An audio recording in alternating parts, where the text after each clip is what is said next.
হুমায়ুন কবিরের ওই ফ্রডটা, ওর পার্টিটাও এখন দেখছি ও তো 1000 কোটি টাকা খেয়ে বসে আছে, ঢেকুরও তুলছে না। কি বাকি রেখেছেন বাংলার মানুষকে জব্দ করতে?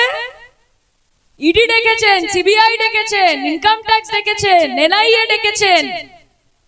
গাদাগুচ্ছেদের পার্টি সবাই বিরোধিতা করছে, কংগ্রেস বিরোধিতা করছে, বিজেপি বিরোধিতা করছে, সিপিএম বিরোধিতা করছে, আইএসএফ বিরোধিতা করছে, মিম বিরোধিতা। হুমায়ুন কবিরের ওই ফ্রডটা, ওর পার্টিটাও এখন দেখছি ও তো 1000 কোটি টাকা খেয়ে বসে আছে, ঢেকুরও তুলছে না, ঢেকুরও তুলছে না, ধরা পড়ে গেছে।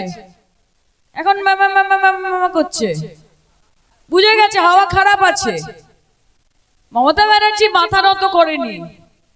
এতদিন আমরা দেখতাম যে বিরোধী দল থেকে যারা গলার আওয়াজ তুলছে তাদের বাড়িতে ইডি যায়, তাদের বাড়িতে সিবিআই যায়। সকাল 7টার সময় বেল বাজে, দারোয়ান চোখ মুছতে মুছতে দরজা খোলে, খুলে বলে কন আয়া কন আয়া।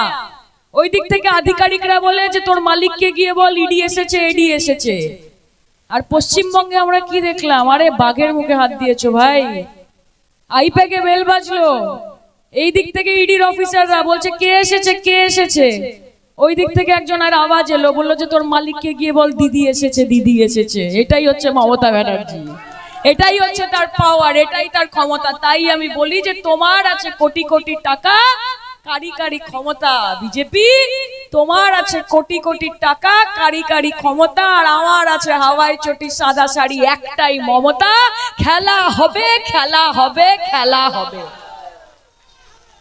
তোমরা আটকাবে, তোমরা আটকাবে মমতা ব্যানার্জিকে? সুপ্রিম কোর্টে গিয়ে কালো কোট পরে ওকালতি করে চলে এসছে, এসছে কিনা? কে নিজের জন্য লড়াই করেছে? না, বাংলার মানুষের জন্য লড়াই করেছে।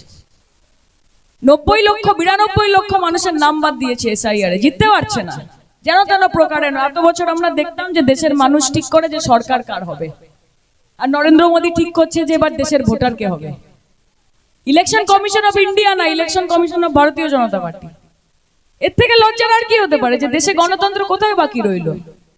আমার নেত্রী মাথা নত করেনি, আমার নেত্রী মাথা নত করেনি। নিজের নাম এসআইআর এ আসেনি, বাড়ির কারুর নাম হিয়ারিং এ আসেনি। বাংলার সাধারণ মানুষের জন্য লড়াই করেছে, সুপ্রিম কোর্টে গিয়ে লড়াই করেছে, গোটা দেশ দেখেছে এবং কুর্নিশ জানিয়েছে যে লিডার হতে হয়েছে, যে বাংলার বাগিনী বাঘের বাচ্চা। তাই বলি লিডারটাকে ঠিক চুজ করবেন। বাগিনীর পেছনে দাঁড়ালে বাঘের বাচ্চা হবেন, আর গাধার পেছনে দাঁড়ালে গাধার বাচ্চা হবেন, তাই কি না? কাজে নিজে ঠিক করতে হবে যে আমি কি হতে চাই। আমি তো ভাই বাঘের বাচ্চা হতে চাই, তাই আমার লিডার নাম মমতা ব্যানার্জি। জয় বাংলা। আর আমার মায়েরা আছে, আর বেশিক্ষণ আটকাবো না, অনেকক্ষণ ধরে বসে আছে আমার মায়েরা। আজকে তো সিরিয়াল টিরিয়ালও দেখা হলো না বিশেষ একটা, সরি সরি সরি। আরে পাল তো তুলে দেবই, কতক্ষণ লাগবে আর? দেখো, এইটাই তো হচ্ছে, এটাই তো আমাদের বাংলা না? যেখানে যাই মানুষের সাথে দেখা হয়, শাখা পলা মাথা ভর্তি সিঁদুর পরা বৌদিরা বলে যে একটু পাল তুলে দেটা গাও তো, কি ভাল লাগে শুনতে। অন্যদিকে ভাবিরা বসে থাকে, চাচিরা বসে থাকে, আমার মুসলমান ভাইরা বসে থাকে, অসীমদা, তারা বলে যে দিদি একটু একলা নিতাইটা গান বা ওই গানটা গান না, তোমার তো মাঝারে বলে। গাইছি গাইছি, হবে হবে, ভোটটা হবে তো। মার্জিন কত হবে জানতে চাইছি?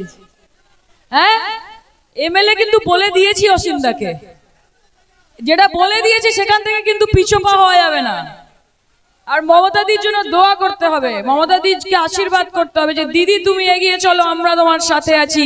আপনাদের আশীর্বাদ থাকলে চতুর্থবারের মুখ্যমন্ত্রী তো হবেই। 2029-এ আমাদের দেশের মহিলা প্রধানমন্ত্রীর নাম মমতা বন্দ্যোপাধ্যায়, মঞ্চ থেকে বলে গেলাম। সেটা আপনারা করবেন, আপনাদের সময় সেটা হবে, আপনারা ভোট দিয়ে তৈরি করবেন। হ্যাঁ,